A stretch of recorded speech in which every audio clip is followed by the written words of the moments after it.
Come and join me in Rome.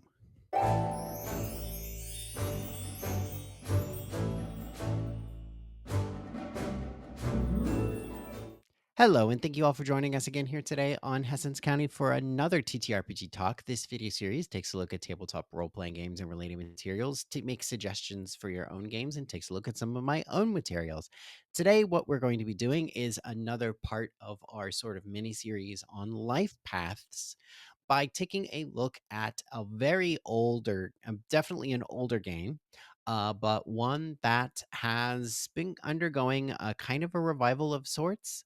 And so let's go ahead and hop into that right now. So, as you can see next to me, we are going to be taking a look at the life path system that is built into the Maelstrom system, specifically the version as seen in Maelstrom Rome. We are going to be first discussing what Maelstrom is, and then taking a look at the basics of what Maelstrom Rome is, the anatomy of a Maelstrom character, because obviously it's good to know how the character is built before we actually start building a character, and then, of course, taking a look at the actual life path system itself. So, for those of you who do not know what a Maelstrom is, a Maelstrom is basically a name for a giant whirlpool storm of sorts. So the illustration you can see there. But anyway, the Maelstrom was also the name of a TTRPG. This was created by Alexander Scott in 1984 over in the UK.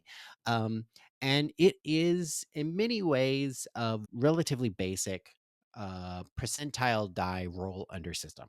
Um, that part of the game in many ways is not that remarkable. But really, in my mind, it really makes a Maelstrom particularly stand out, especially for the time period where it was created, with there being in like the early 80s, is basically it's really incredibly rich setting materials.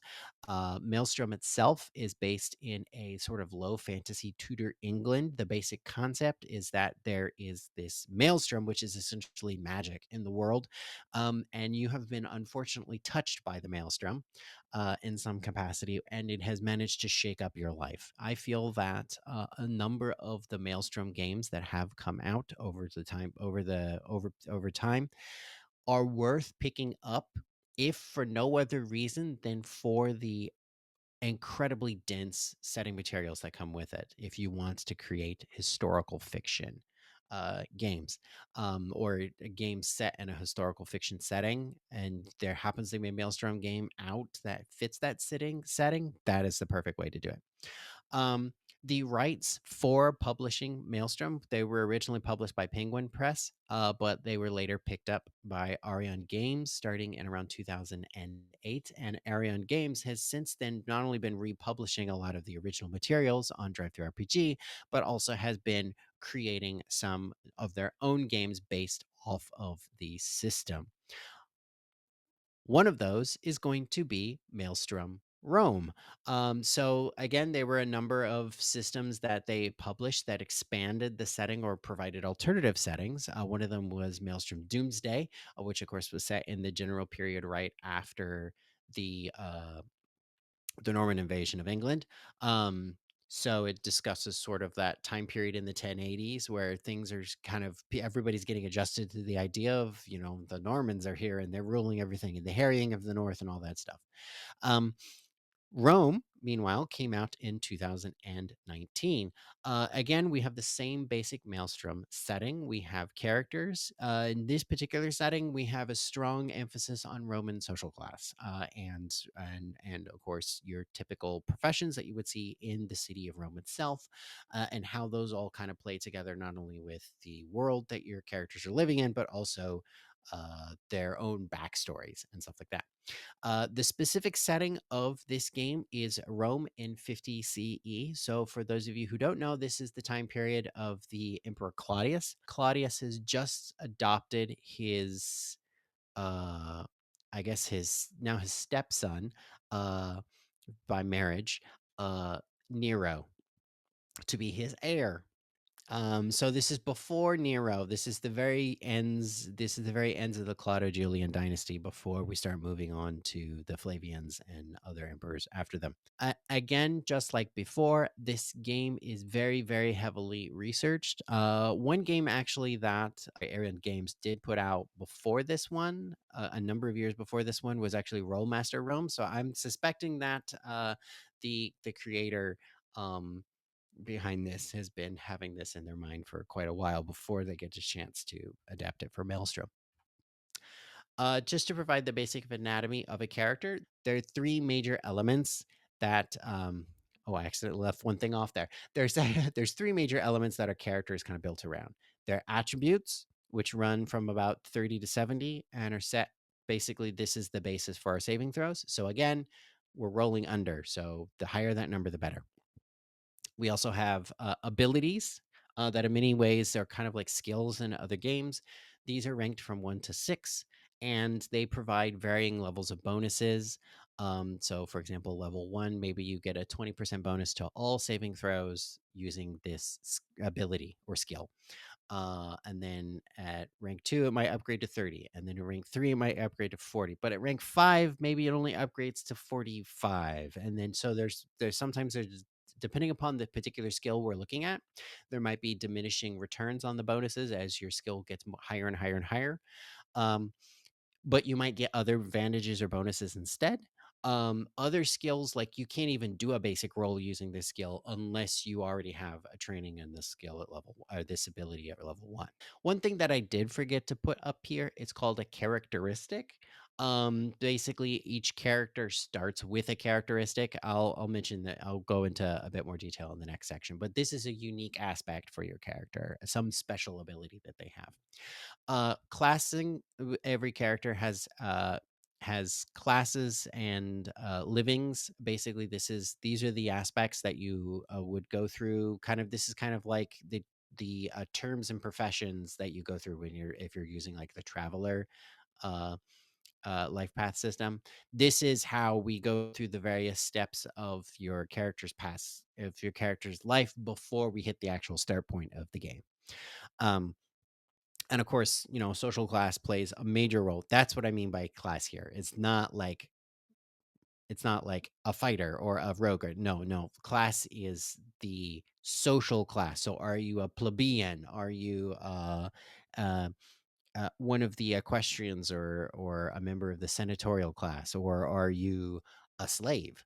Finally, every character is going to have some sort of supernatural event that has disrupted their life right before the beginning of the game, and then there's going to be a major patron that is played by the game master, who has sort of brought them back into society, who sort of brought this character under their wing in order to help protect them, but also because they're heavily interested in this character's new connection to the Maelstrom, to the sort of supernatural weirdness that goes on sometimes in the world. Again, this is low fantasy. And one of the ways that low fantasy kind of plays into this is that magic is hard.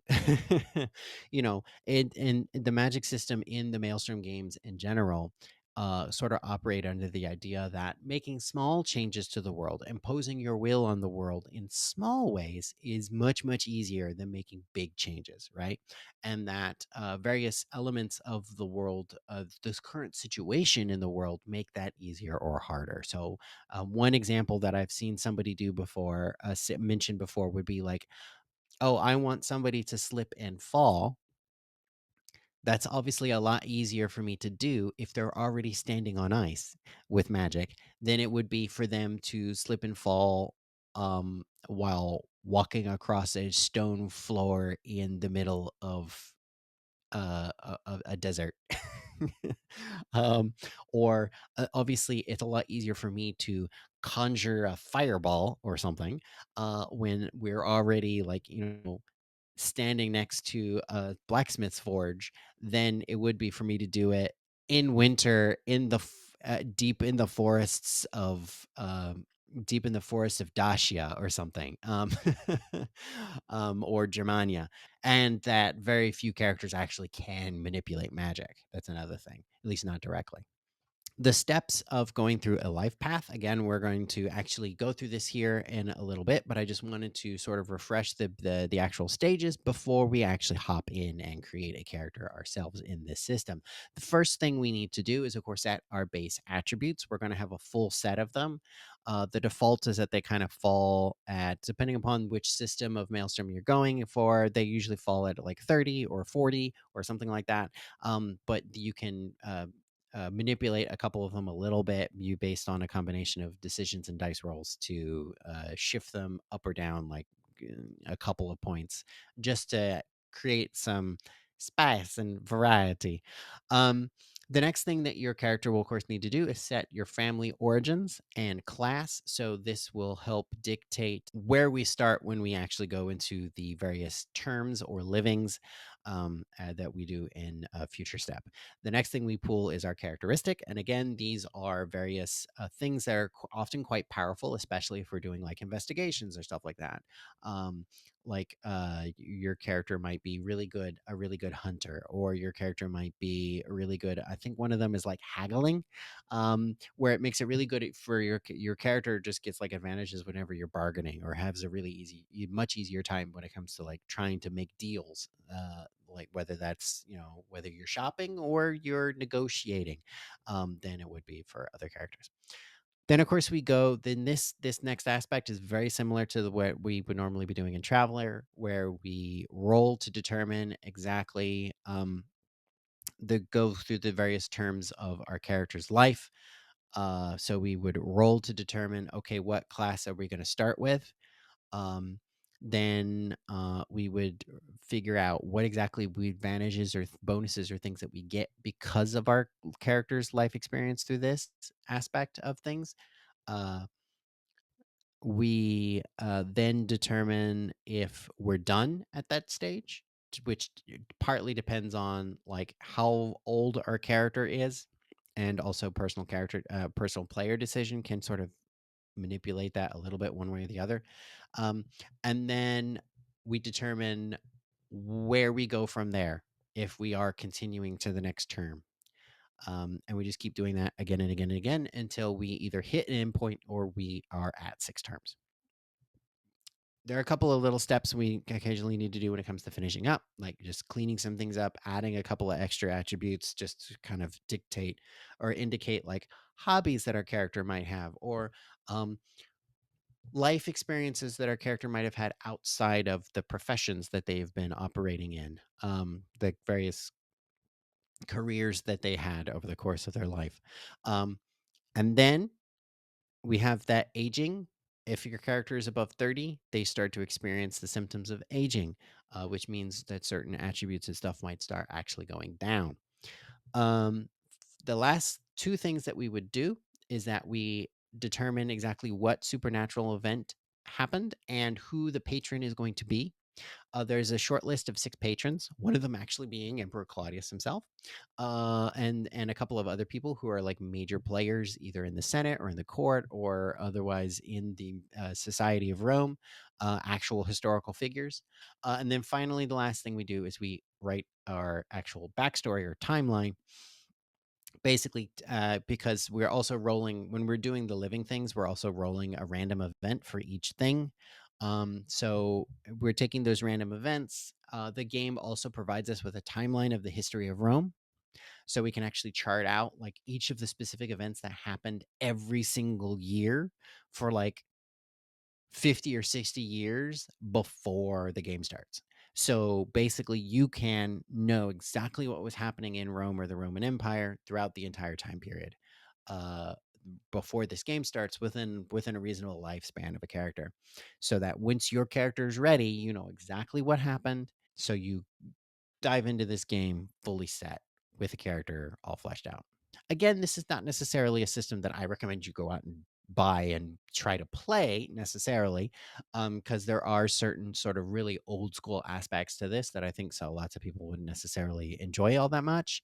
Um, especially if you prefer stricter rules. This is the rules of Maelstrom games. I feel are kind of a bit loosey goosey when it comes to determining things. I still think it's worth it to kind of grab Maelstrom games just because of the again the massive amount of information and data and stuff that they cram into these things. Really makes it a good resource for you running any role playing game during that particular time period.